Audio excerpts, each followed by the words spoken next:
Hi everybody, it's your old pal Chuck, and I'm back once again with a review. Today we're going to be taking a look at one of the new 30th anniversary G.I. Joe figures, but he also happens to be from the now cancelled Renegades cartoon. It's your favorite ninja and mine, Snake Eyes. Um, this is the new 30th anniversary card. Um, the Joes will have this nice blue background with a nice fuller body shot. It does have the more modern G.I. Joe logo that's actually red, gray, and blue. More like it's a more metallic finish. I personally like it. Um, as you can see, there's the G.I. Joe logo right up there. I think this is the one that's used in the movie as well as Renegades to get the Joe's logo. Um, Turning the card over, you can see on the back here, we have a full body shot, which I can't remember the last time I ever saw that. Has the 30th anniversary logo right up there. You also get the cross cells right over here. Um, this particular wave will feature mostly the Renegades figures. And then you have the bio. Enough of the packaging. Let's get to the figure. And here he is. Right off the bat, one thing I like about this figure is that he can hold all the weapons he comes with.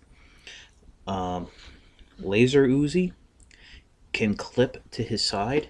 Very nice soft rubber clip. I was surprised by that. Turn him around. And as you can see here, I'll even zoom in a little for you. You can see he has two swords that can fit into his back sheath. Some people refer to it as a fanny pack. And I'll pull these out. They kind of, I guess they're supposed to be daggers of some sort. Just by looking at them, it appears that this one is in the closed position. This one is in the open position. They do fit in the top of his backpack, although there aren't slots. They just kind of lay in there. I am just going to remove his weapons now, just so I'm going to go through articulation. One thing I should mention is that if you have the gun holstered, the swords do tend to get in the way, but seeing as how he wouldn't be able to draw the weapon anyway. The figure is predominantly made up of the Resolute Snake Eyes body, which was also used for the City Strike Rise of Cobra Snake Eyes, as well as the head from the Pursuit of Cobra Wave 3 Absolute Greatest Snake Eyes of all time. Although he's coming up as black, in my opinion, the generic color of this figure is a dark blue, which is an old comic book trick since black doesn't show up well. You can also see he is accented with gray, which, in my opinion, gives this figure a more of a Sunbow 1980s cartoon look. For articulation, arms can go up and down, out to the side. They can almost bend 90 degrees at the elbow, but does come up a little short. The hands do feature that new wrist articulation. The right arm can pivot up and down, as well as a neutral pose, while the left hand can go in, if I can do it, and out. One complaint is the ball joint in the wrist does make the wrist look like it bulges out a little. Also, the arms do appear a little skinny. I do like, though, that unlike the Pursuit of Cobra version, he does have the different wrist articulation instead of just having that up and down pivot.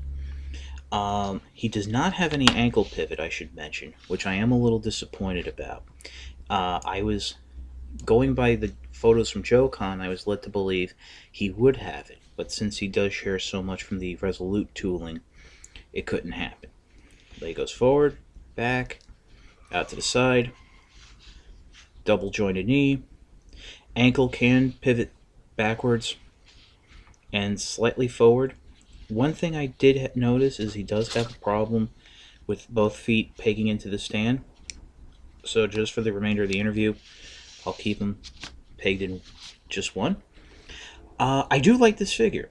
A lot of people were saying that he was the weakest of the line. I don't see it as that, just because it's another Snake Eyes doesn't make him necessarily bad. There was also some reports that the plastic quality was slightly cheaper. I have to say I don't feel it, especially comparing him to a Marvel Universe figure who habitually have cheaper plastic. It doesn't feel to be of that quality. There is a nice gloss finish to him. Maybe that's it.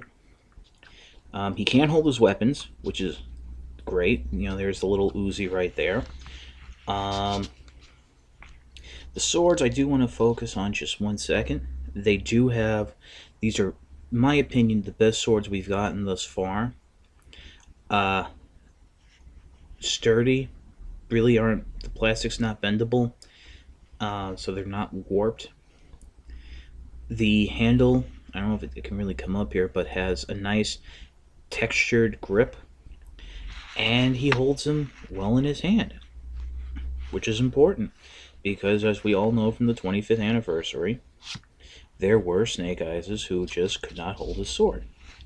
And I'll even admit, with that Pursuit of Cobra figure, that was an issue. But as you can see, you can basically have him in some really good battle-ready poses.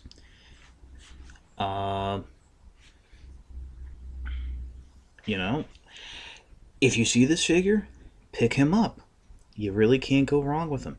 Yes, it's another Snake Eyes, but it's a Snake Eyes that I think would be a great addition to your collection. Nothing more I can really say about him. It's your old pal Chuck. For Snake Eyes, I'll see you next time.